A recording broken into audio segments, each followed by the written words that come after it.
자, 이제 교재 10페이지가 되겠습니다. 제3장의 두 번째 법이죠. 도시개발법. 자, 부동산 공법은 6개 단위법으로 되어 있다. 그중에 국토법률은 맞췄고요.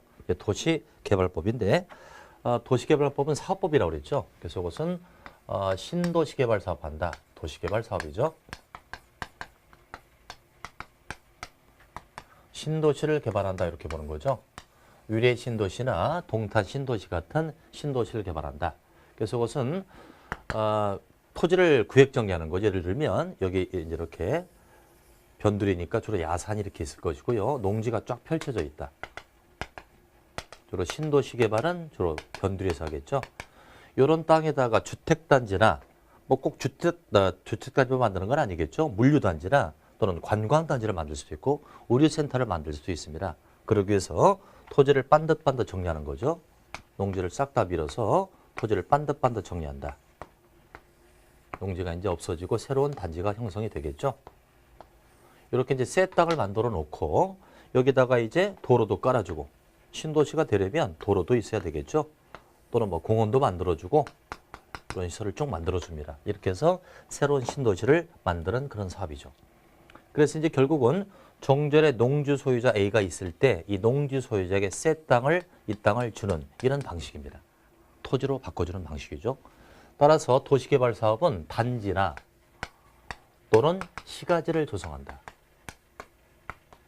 이때 단지라면은 주택단지도 되겠고요. 주택만 생각하지 마시고 물류단지나 또는 관광단지, 뭐 상업단지 이런 것들이 총체적으로 들어갈 수 있습니다. 단지나 시가를 조성한다. 주력은 변두리에서 사업이 진행됩니다. 변두리 진행이니까 이 지역에 기존의 건물이 없을 수도 있고 있어도 몇 개 안 되겠죠. 주로 이 사업 대상은 토지겠습니까? 건축물이겠습니까? 주로 토지죠. 토지를 대상으로는 토목사업을 기억하자. 토목사업. 건축사업이 아니라 토목사업입니다. 토목사업 하게 되면 흙토자에다 나무 목자죠. 어떤 사람이 이걸 갖다가 흙에다 나무 심는다 이래 생각하는데 그게 아니고요. 토목사업은 기반을 조성하는 겁니다. 기반 조성. 토목사업 하면 뭐 철도, 항만, 교량, 공항 이런 것들이 토목사업이죠. 토지를 주 대상으로 하고 있다. 이렇게 기억하는 거예요.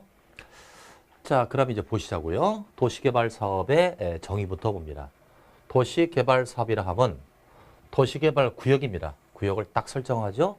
설정해 놓고 주거나 상업이나 산업, 유통, 정보통신, 생태문화, 보건이나 복지 여러 개의 기능입니다. 이런 기능을 갖는 단지나 시가지를 조성하는 토목사업을 뜻합니다. 단지나 시가지를 조성한다. 자, 그렇다면 도시개발법에서 가장 중요한 건 도시개발 사업을 하는 그 구역을 도시개발구역이라고 합니다. 도시개발 사업은 아무 데서 하는 게 아니에요. 일단 사업할 범위를 설정하는데 이게 바로 도시개발구역이라고 합니다. 그래서 도시개발구역은 이 사업을 시행하기 위해서 지정고시된 구역을 말한다. 이 도시개발 사업은 이 구역 설정을 굉장히 중시합니다. 그걸 어떻게 할 수 있냐면 신도시개발 사업할 때 명칭이 있지 않습니까? 뭐 동탄 신도시, 위례 신도시 이렇게 명칭이 있거든요. 그 얘기는 사업을 하는 그 범위, 구역을 중시한다는 거죠. 자, 계략적 그림이 그려져 있는데 조금 그림이 좀 흐리게 나와 있죠. 자, 보는데 이상이 없을 겁니다. 삐뚤빼뚤한 땅이 있고요. 그 다음에 이제 농지가 있고 주택이 몇 개 있습니다. 이걸 싹 다 밀죠. 여기는 이제 구역을 딱 정해놓고 신도시를 개발하기 위해서 토지를 반듯반듯 정리해서 주택단지나 물류단지를 조성하고 도로를 새롭게 깔아주는 이게 바로 도시개발 사업이 되겠습니다. 그럼 도시개발 사업의 시행 방식이 세 가지로 나눠집니다. 이 세 가지 중에서 골라서 사업을 하는데 하나는 환지 방식, 수용 사용 방식, 그리고 혼용 방식으로 나눠집니다. 셋 중에 하나를 선택하는데 환지 방식이라고 나와 있죠. 환지가 무슨 뜻이다? 교환해질 때 환자하고 땅지자죠. 땅으로 교환해준다. 한마디로 올드를 뉴로 바꾼다. 그러니까 환지 방식은 이 그림이 있으니까 이걸 활용해 볼게요. 자, 첫 번째가 이제 환지 방식이죠. 사업 방식이 세 가지가 있는데 환지 방식이 있다. 환지 방식은 토지를 교환해 주는 겁니다. 종전의 농지 소유자에게 만들어진 새 땅으로 바꿔줍니다. 땅을 땅으로 교환해 주죠. 그러니까 환지 방식으로 하게 되면 장점과 단점이 있을 거예요. 일단은 저 지역에 있는 토지 소유자는 좋아할까요? 싫어할까요?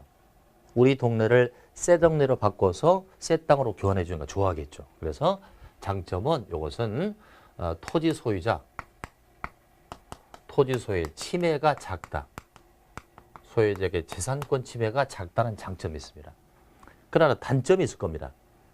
이 종전 소유자에게 A에게 이 땅 주고 B에게 만약에 이 땅을 준다. 이렇게 쳤을 때 이 소유자는 말이죠. 서로 좋은 땅을 차지하려고 할 겁니다. 그죠?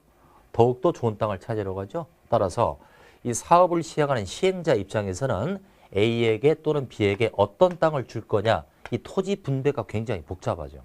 서로 좋은 땅을 차지하려고 할 테니까 토지를 줄 때 토지 분배가 굉장히 복잡하다. 그래서 환지 방식으로 사업을 할 때는 정확한 기준을 설정해 놓고 그 기준에 맞게끔 새 땅을 측정해 줍니다. 단점은 토지 분배가 복잡하다. 토지를 나눠주는 게 아주 복잡하다는 단점이 있습니다. 이게 바로 환지 방식이 되겠고요. 두 번째 방식이 수용 사용 방식이 나오죠. 수용 사용 방식이 나온다.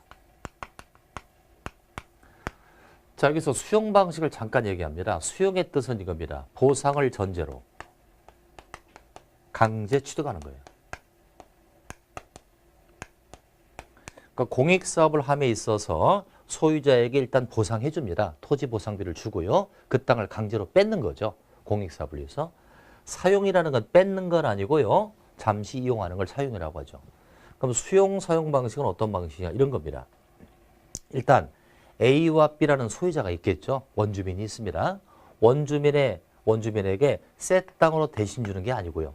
원주민 땅을 그냥 뺏어버리는 거예요. 시행자가 A와 B에게 보상비를 주고 책정된 보상비를 주고 토지를 뺏는 거예요.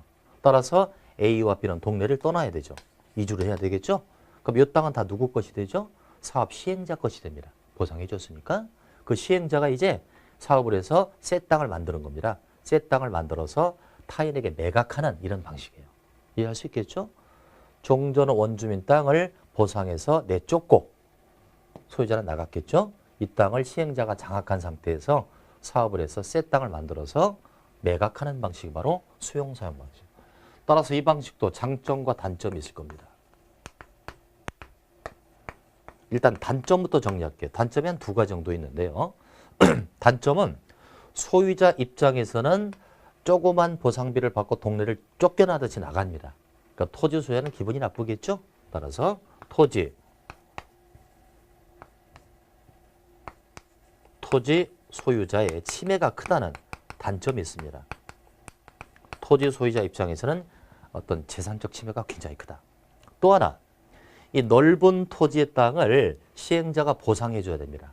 그러니까 A에게 B에게 보상해 주는데 보상비가 엄청나겠죠? 면적이 넓으니까 보상비가 크다. 보상비가 막대한 보상비. 이렇게 쓸게 막대한 보상비라고 쓰죠. 막대한 보상비가 발생하는 이런 단점이 있습니다. 막대한 보상비가 발생한다. 이 두 가지 단점이 있습니다. 그러나 아주 크나큰 장점이 있죠. 자, 이제 사업 시행자 입장에서는 이 원주민에게 돈을 주고 내쫓았으니까 사업을 시행자가 할 때 A와 B가 왈가불가할 수 없겠죠. 보상비 받고 동네 떠났으니까. 그리고 시행자 입장에서는 사업을 빨리 할 수 있는 가장 큰 장점이 있습니다. 그래서 원주민이 쫓겨났으니까 왈가불가 못한다. 보상비 받았단 말이에요. 장점은 신속한 사업 시행. 신속한 사업 시행이 할 수 있다는 것이 가장 큰 장점입니다. 그래서 주로 이 수용 방식은 어떨 때 쓰느냐 하면 집단적 택지를 조성할 때. 택지라는 건 주택단지죠. 택지를 조성하는 것은 아파트를 지어서 이주를 시키겠다는 얘기입니다. 그럼 항시 이주는 빨리빨리 해야 되잖아요.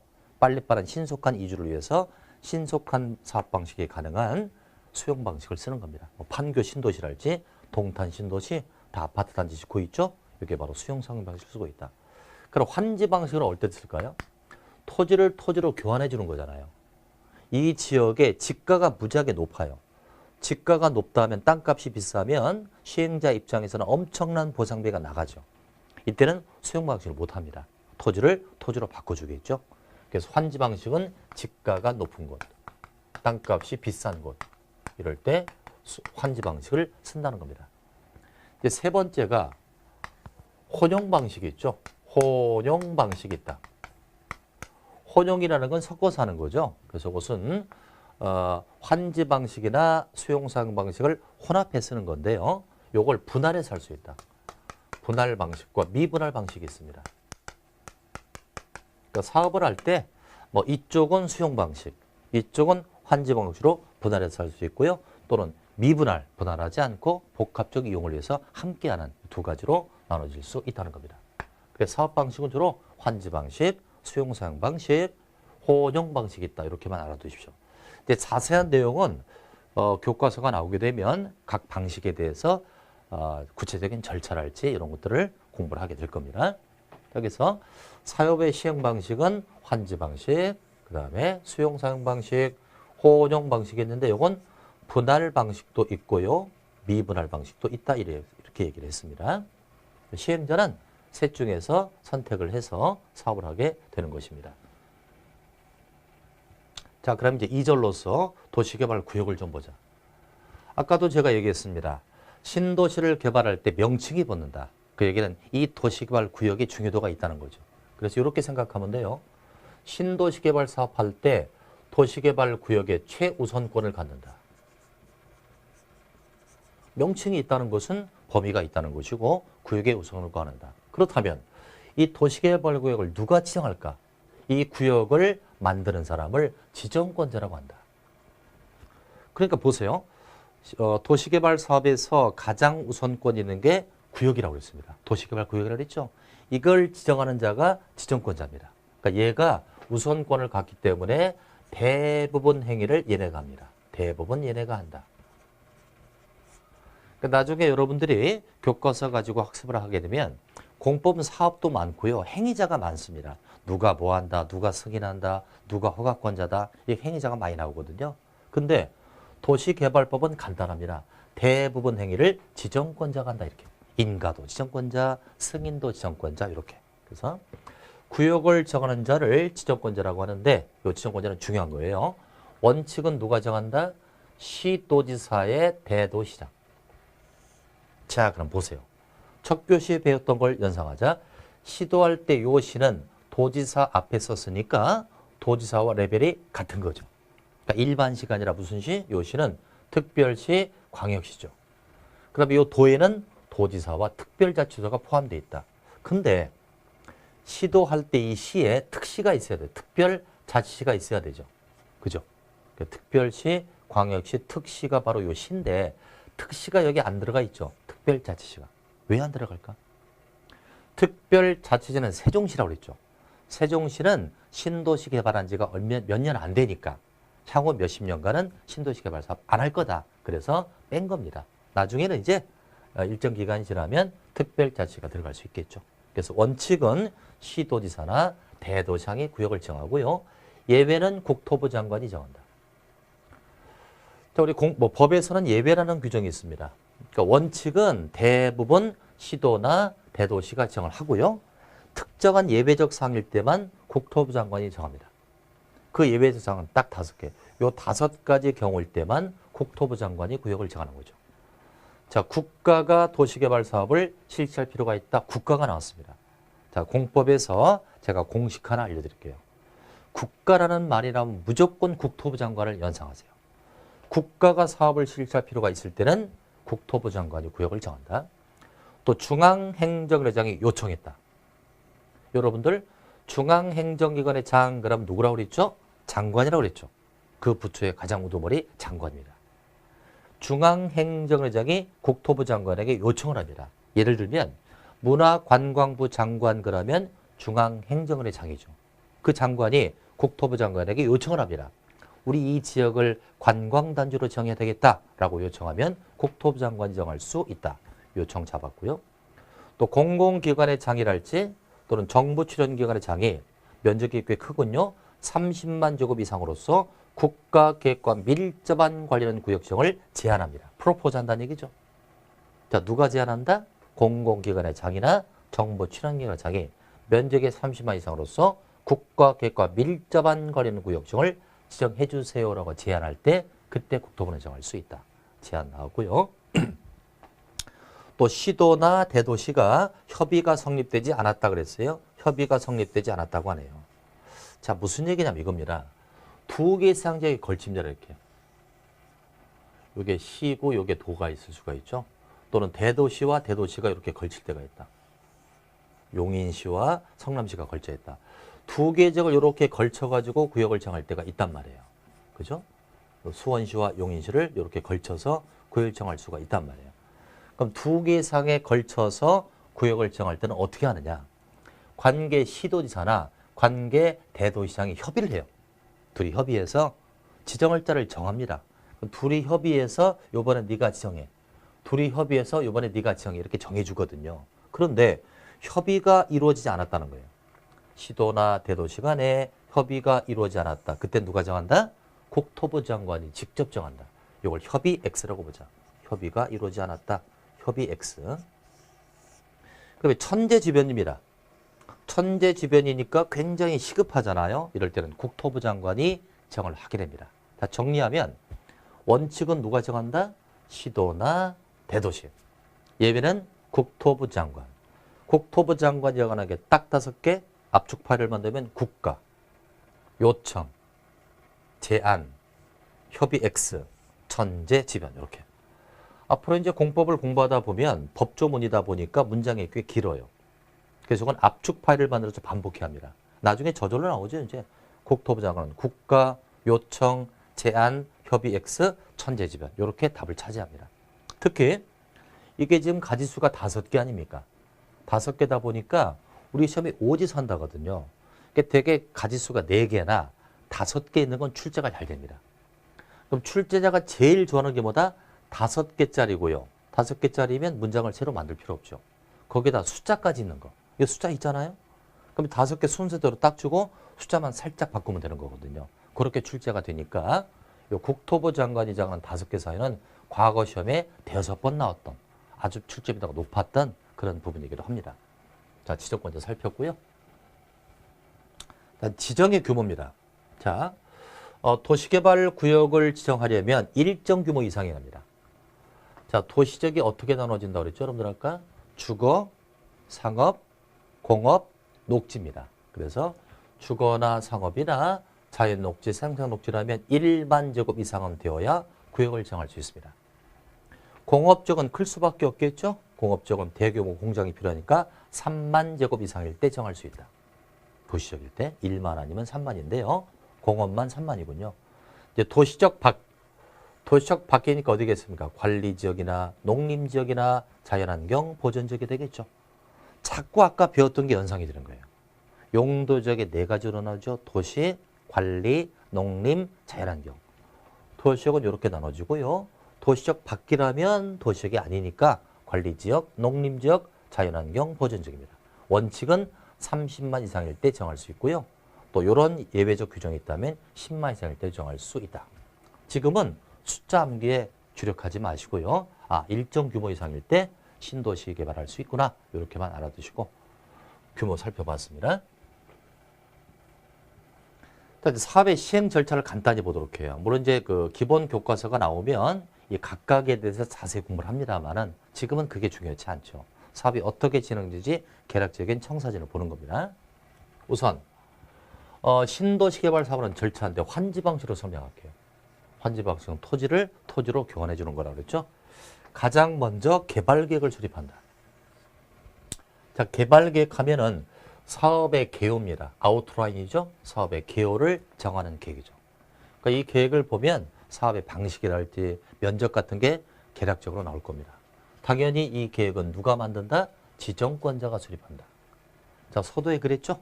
도시개발법은 구역을 중시한다.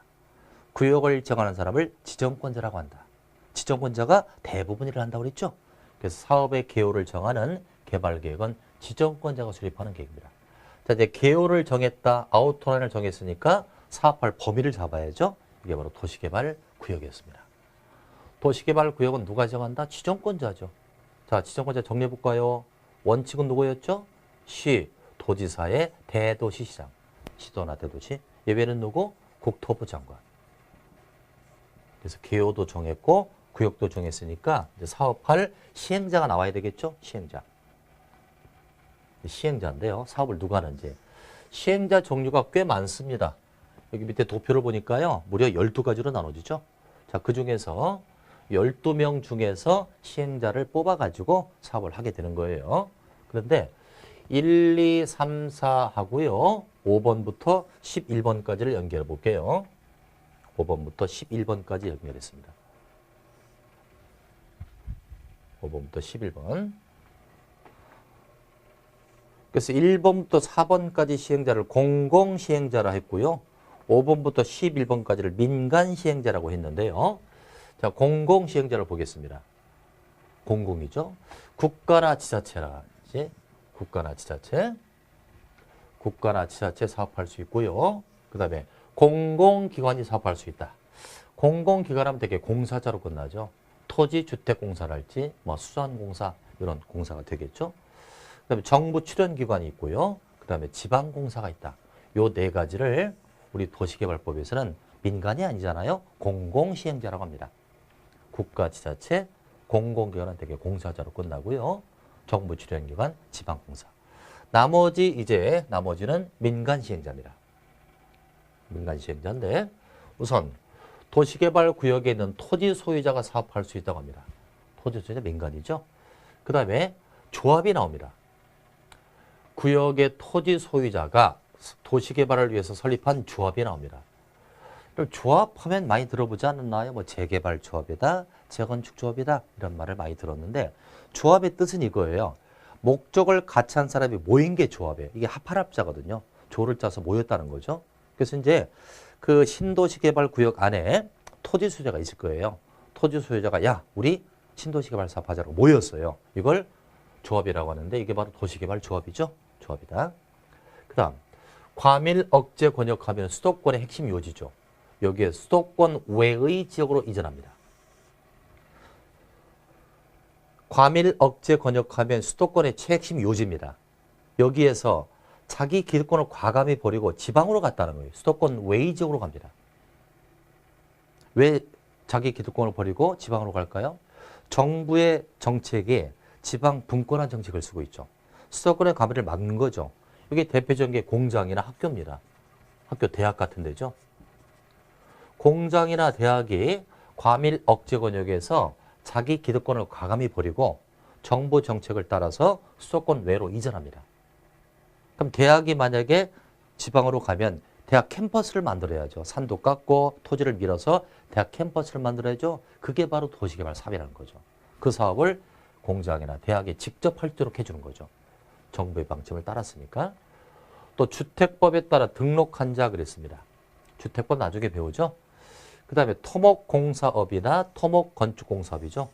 반드시 토목자 들어갑니다. 도시개발 사업은 토지를 대상으로 하는 토목사업이라고 했죠. 건축사업이 아니잖아요. 그래서 일반 건축업자는 사업을 못하고요. 토목자가 붙어야 됩니다. 또 부동산 개발업자나 부동산 투자회사. 그러니까 여러분들이 나중에 중개사를 따가지고요. 부동산 개발업자가 되면 여러분들도 신도시개발 사업할 수 있다. 그래서 5번부터 11번까지는 민간시행자가 됩니다. 그래서 1부터 4까지는 공공시행자, 5부터 11번까지는 민간시행자. 이제 끝으로 말이죠. 12번이 남아있는데 12번이 공동출자법인이라고 되어 있어요. 둘 이상이 사업 시행할 목적으로 출자 설립한 조합입니다. 그러니까 1번부터 11번까지 물론 조합은 여기서 제외를 합니다. 조합은 공동출자 못하도록 되어 있죠. 그 이유는 나중에 알게 됩니다. 조합은 공동출자 못하고요. 조합을 뺀 1번부터 11번까지 있죠. 그중에 조합이 아까 몇 번에 있었나요? 조합이 이제 6번에 있었나요? 6번의 조합이죠. 그러니까 6번을 뺀 나머지 2위에 있는 시행자 둘 이상이 사업을 하겠다라고 출자 설립한 법인입니다. 자, 그러면 공동출자법인은 민간일까요? 공공일까요? 이것은 경우에 따라 공공시행자가 될 수도 있고 민간시행자가 될 수 있다. 예를 들면 1과 4가 공동 출자면 공공끼리 출자했으니까 공공으로 봐야죠. 그 다음에 이제 만약에 9와 10이 출자했다. 9와 10이 출자하면 민간끼리 출자하니까 민간으로 봐야죠. 그죠? 근데 만약에 1번하고 11번이 출자했다. 만약에 1번하고 11번이 공동 출자했다고 쳐봐요. 1번은 공공이었죠. 11번은 민간이죠. 그럼 공공과 민간이 공동 출자도 있을 거 아니에요. 그럴 때는 민간으로 본다, 공공으로 본다. 이것은 출자 비율에 따라 다릅니다. 누가 더 출자를 더 조금이라도 더 많이 했느냐. 그러니까 50%를 초과 출자하면 그자가 좀 더 출자 비율이 큰 거죠. 그래서 50%를 초과 출자한 비율을 따릅니다. 그래서 만약 민간이 50%를 초과했다 민간으로 보고 공공시행자가 50%를 초과해서 출자했다면 공공으로 본다. 출자 비율에 따라 다르다. 그래서 시행자는 크게 세 가지로 나눠지죠. 공공시행자, 민간시행자, 공동출자범위 이렇게. 자 그렇다면 이제 자 개략적으로 보는 겁니다. 시행자가 정해졌으면 시행자가 제일 먼저 하는 건 실시계획을 작성한다. 자 새로운 용어 나왔죠. 실시계획하면 사업에 대한 구체적 계획이에요. 이것은 시행자가 작성합니다. 자, 이제 시행자가 결정됐으니까 시행자가 나는 사업을 어떻게 실시하겠습니다. 어떻게 실시하겠습니다. 구체적인 사업계획을 잡게 되죠. 이것을 실시계획이라고 한다. 시행자가 이렇게 작성했으면 좋다라고 인가도 해주고 고시를 해야 되거든요. 이것은 지정권자로부터 인가를 받는다. 시행자가 작성하면 인가를 받는 것이 되겠고요. 이렇게 해서 이제 사업을 해야 되죠. 자, 지금까지 보세요. 개발 계획을 수립했고 사업의 개요 정했죠. 구역을 정했단 말이에요. 사업할 카테고리, 범위를 잡았죠. 그런 다음에 시행자가 나왔다고요. 그럼 시행자가 가장 먼저 할 게 구체적 계획을 잡잖아요. 이게 바로 실시 계획이에요. 자, 여기까지 상태를 살펴보면 시행자 입장에서는 모든 준비가 다 끝난 거예요. 그죠? 구체적 계획 잡았으니까. 그럼 이걸 환지 방식으로 했습니다. 환지 방식은 종전 소유자에게 새 땅을 교환해 주는 거죠. 그럼 자기 시행자가 자기 준비 끝났다고 맞바로 사업할 수는 없잖아요. 어떻게 하죠? 여기 그림 보면 자, 이제 실시계획까지 다 만들었으니까 시행자 준비는 끝났습니다. 그럼 여기다가 토지를 밀기 전에 분양 설계를 잡아야죠. 만약에 A에게 100번지 땅을 줄 거야. B에게는 200번지 새 땅을 줄 거야. 이런 식으로 종전 원주민에게 어떤 땅을 줄 건지를 미리 정해놓은 다음에 토지를 밀어야 되지 않습니까? 쉽게 얘기하면 분양 설계를 잡고 철거를 하듯이 말이죠. 이렇게 분양 설계를 우리는 환지 계획이라고 해요. 종전 원주민에게 새 땅 뭐를 줄 거냐를 정하는 토지 분배 계획입니다. 당연히 시행자가 작성하죠. A에게 100번지, B에게 200번지 주겠다. 이렇게 토지 분배 계획이 바로 환지 계획입니다. 자, 이제 환지 계획을 다 잡았잖아요. 잡았으니까 마음 놓고 사업하는데 사업하기 전에 환지 예정지라는 게 있습니다. 그리고 또 환지 처분이 있는데요. 자, 개략적으로 설명을 드리죠. 자, 이걸 이해하기 위해서는 이렇게 그림이 좀 그려져야 합니다. 개략적으로 그냥 이해하시면 될 거예요. 여기가 도시개발구역입니다. 도시개발구역이에요. A라는 새 땅이, 종전 토지가 있습니다. 근데 이제 A가 원래 여기 있었거든요. 이 땅의 소유자인데 사업이 다 끝나면 새 땅 100번지를 주겠다고 쳐보자. 그럼 100번지 땅 주겠다고 했잖아요. 100번지 새 땅을 여기다 그려보자. 이게 바로 100번지 땅입니다. 따라서 이 땅은 환지가 되죠. 환지. 새 땅이니까, 교환해줄 땅이니까 A를 위한 환지. 그럼 얘는 사업이 끝나면 이 땅을 차지하게 됩니다. 자, 그럼 잘 생각해 보세요. 얘가 이제 사업이 끝나야 새 땅을 차지하겠죠. 그럼 사업이 끝날 때까지 이 땅에 임차권자가 있을 수도 있죠. 이 땅을 빌려 쓰는 자도 있을 수 있잖아요. 그럼 얘네들은 사업을 할 동안 이 땅을 쓸 수 있어요, 없어요? 토지를 밀으니까 사용할 수 없죠. 따라서 이때 A와 갑이 시행자에게 요청을 합니다. 우리가 목적지 새 땅으로 가기 전에 잠시 사용할 수 있는 땅을 좀 책정해달라. 잠시 쓸 수 있는 땅. 그래서 적절한 땅 B를 찾은 거예요. 뭐 사업에 지장이 없는 땅입니다. 이걸 갖다가 환지, 예정지라고 딱 지어합니다. B에게 이제 시행자가 물어보겠죠. 야, 네 땅을 A에게 빌려주면 어떠냐? 그 B가 오케이 했단 말이에요. 이걸 환지 예정지라고 한다. 그리고 환지 예정지가 지정되면 A도 갑도 이 땅을 넘어와요. 사업 끝날 때까지 이 땅을 쓰고 있다가 이 땅을 나중에 공사 끝나면 차지한다. 그러면 A라는 종전 소유자가 이 새 땅 환지를 언제 취득하느냐? 자, 이건 이렇습니다. 환지 처분 공고라고 되어 있거든요. 다음 날 써볼게요. 자, 이제 A에게 잠시 쓰는 땅을 책정해 주는 게 뭐다? 환지 예정지다. 그럼 A에게 분양 처분하듯이 새 땅을 주는 걸 환지 처분한다고요. 아, 환지 처분은 목적지 새 땅을 주는 걸 환지 처분이다. 그럼 시행자 이러겠죠. 사업이 끝나고 나면 A에게 그럽니다. 야, A야, 사업이 끝났다. 이제 너한테 새 땅 줄 거야 라고 알려야 되잖아요. 알리는 걸 공고라고 합니다. 새 땅 주겠다라고 공고를 합니다. 오늘 시행자가 A에게 공고했습니다. 야, 너 100번째 새 땅 줄게라고 환지처분을 공고하면 얘는 오늘 새 땅을 받아갈까요? 그 다음날 받아갈까요? 다음날 받아가는 거예요. 그래서 A는 이 땅을 쓰고 있다가 다음날 이 땅을 차지하는 겁니다. 그래서 A가 새 땅을 취득하는 것은 다음날 취득한다. 이렇게 이해하시면 돼요. 자, 어렵더라도 그냥 한번 듣고 흘리세요. 그러니까 종전에 있던 땅을 사업하다 보면 사용 못한다. 새 땅을 가려면 다음날 차지를 하는데 그때까지 쓸 수 있는 땅을 책정하자. 이게 바로 환지 예정지가 되겠습니다. 자, 끝 정리해 볼까요? 이제 환지 계획을 다 작성했으니까 이제 새 땅을 주는 게 환지 처분이라고 그랬잖아요. 그 전에 새 땅을 가기 전에 사용 수익, 이건 사용 수익할 수 있는 땅이죠. 잠시 와서 사용 수익을 할 수 있는 땅이 바로 환지 예정지가 되겠습니다. 쓰다가 새 땅으로 가는 거죠. 이게 환지 처분이다. 그럼 새 땅으로 언제 간다? 환지 처분 공고 다음 날 새 땅의 권리가 취득되게 된다 이렇게 보는 거죠. 새 땅을 차지하는 건 환지 처분을 할게라고 공고를 하면 그 다음 날 차지를 하게 됩니다. 자, 이렇게 해서 이제 새 땅을 다 주었단 말이에요. 다 줬으니까 끝내기 사후 절차가 있다. 새 땅 줬다고 끝나는 게 아니죠. 환지 등기라는 게 있어요. 이거 나중에 배우죠. 등기라는 게 뭐죠? 아, 이 100번지 새 땅이 내 거야 라고 어딘가에 표시를 해놔야 되지. 이게 등기잖아요. 부동산을 취득할 때 내 거다라고 알리는 게 등기잖아요. 새 땅에 대한 등기도 할 것이고. 또 청산금이 나오네요. 자, 청산금 이거예요. 개별적 과부족. 그 옆에다 써놓으세요. 개별적 과부족 금전 처리. 개별적인 과부족을 돈으로 주는 게 청산금이라고 합니다. 자, 잠깐 여기 보도록 할까요? 자, 이제 조금 어려운 얘기를 한마디 할게요.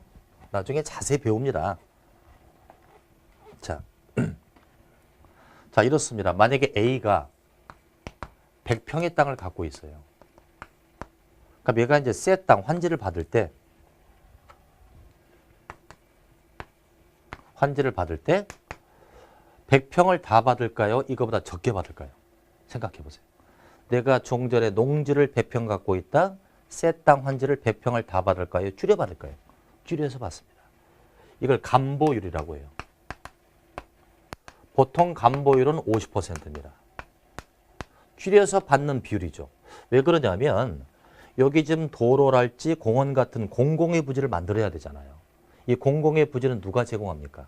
이 여기는 원주민들이 자기 땅 일부를 제공합니다. 그 토지를 가지고 도로 부지랄지 공원 부지를 만드는 거죠. 따라서 A랄지 B는 자기 원래 땅에 100평을 갖고 있어도 이런 공공의 부지를 제공했기 때문에 제공한 만큼 줄여서 세당을 받는 겁니다. 그게 보통 50%라고 하죠. 따라서 A가 종전에 100평을 갖고 있다면 감보율 50% 적용하면 50%를 깎아주라는 얘기니까 새 땅을 50평을 받게 돼요. 이해하신 거죠, 여기까지? 이게 정상이거든요. 근데 예를 들어서 A가 10,000평을 갖고 있다, 10,000평. 이렇게 많은 토지를 갖고 있을 수 있죠. 그럼 감보율을 적용하면 몇 평 받을까요? 5,000평을 받는단 말이에요. 그렇겠죠? 반을 떼니까. 근데 이제 A에게 5,000평을 다 주어야 마땅한데 5,000평을 다 주면 주변 소유자에게 토지 분배가 복잡할 때가 있어요. 이때는 어떻게 한다? 이거보다 좀 줄여줘요. 야, 너 이번에 1,000평만 받아라. 실제 5,000평을 받아야 되는데 1000평밖에 못 받을 때가 있다고. 줄여준다고요. 줄여서. 그럼 얘는 나머지 4000평에 대한 것을 어떻게 해야 돼요? 토지로 못 받았으니까 이걸 돈으로 받는 거예요. 이게 청산금이에요. 이해할 수 있겠죠? 내가 더 덜 받은 땅 많지 돈으로 받는 거예요. 또 이럴 수 있습니다. 땅을 10평을 갖고 있었어. 10평을 갖고 있다면 감보율을 적용하면 몇 평 받아야 됩니까? 5평 받아야 되죠. 그죠? 새 땅을 5평을 받는다고요? 이게 원칙이잖아요. 그럼 A가 5평을 받아봐야 과소한 토지가 돼. 너무 쪼만해. 근데 아무것도 할 수가 없어.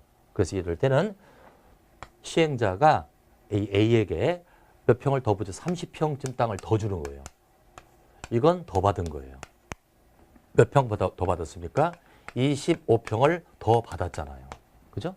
그럼 얘는 더 받았으니까 더 받은 25평만치 돈으로 시행자에게 줘야 되잖아요. 그죠? 이것도 청산금입니다. 그러니까 과하거나 부족이죠. 이건 더 많이 받은 거고 덜 받았으니까 과하 부족에 대한 걸 돈으로 주는 걸 청산금이라고 합니다. 그러니까 이런 거죠. 우리가 재개발 재건축할 때 원래 내 집이 1억짜리인데 새 집을 분양받을 때 2억짜리를 부담받으면 1억을 더 내야 되지 않습니까? 그런 식으로 과하 부족을 돈으로 처리하는 걸 청산금이라고 합니다. 그래서 새 땅에 대한 등기도 하고 더 받았거나 덜 받은 걸 금전으로 치는 청산을 통해서 사업을 끝내게 되는 거죠. 이렇게 해서 도시개발 사업을 개략적으로 살펴봤는데요. 일단 이렇습니다. 오늘 학습한 내용은 개략적인 걸 공부한 거죠. 이게 입문 과정이거든요. 이 과정을 공부를 하고 교과서 나왔을 때 공부하는 분은 하고요. 이걸 건너뛰고 공부하면 어떻겠어요? 이걸 좀 들어본 사람이 기본서, 교과서를 공부해야 좀 더 낫겠죠. 지금도 여러분들 어렵잖아요. 그죠? 그래서 오늘 강의는 그냥 이렇게 외운다 절대 생각하지 마시고 오늘 국토법률의 개략적인 거, 용도지역, 용도지구, 용도구역 들어봤고요. 또 건폐율, 용적률 들어봤고요. 두 번째 법률로서 도시개발법은 도시개발 사업을 하는 건데 그 사업이 어떤 사업이고 어떤 절차로 한다더라 이렇게 딱 하고 잊어도 됩니다. 그럼 나중에 오늘 배운 용어를 다시 한번 얘기할 때 귀가 조금 편하겠죠. 그게 바로 입문 과정의 묘미가 되고요. 오늘 이제 첫 주 강의로서 4강, 4교시 강의를 해봤는데 어떻습니까? 4강을 연타로 듣다 보니까 굉장히 힘들잖아요. 이런 것도 연습을 안 하고 다음 달에 강의를 듣게 되면 어렵거든요. 그래서 12월 달 강의는 입문 과정이니까 부담 없이 그냥 45분씩 내가 4강을 들을 수 있는지, 네 가지 강의를 들을 수 있는지, 그리고 일정 시간 정하고 슬슬 몸을 만드는 거죠. 수험생의 몸을 만드는 그런 계기다라고 생각하고 또 각오도 새로이 하시고 이렇게 해서 입문 강의를 들어봤습니다. 많이 힘드셨죠, 그죠? 힘드셨지만 힘든 만큼 얻어가는 게 있거든요. 그래서 다음 주 2주차는 나머지 법을 또 진행을 하게 될 겁니다. 오늘 수고를 많이 하셨고요. 부담 갖지 마시고 다음 주에는 어떤 또 사업이 나올까 기대감을 가지시면서 오늘 강의를 마치겠습니다. 수고하셨습니다.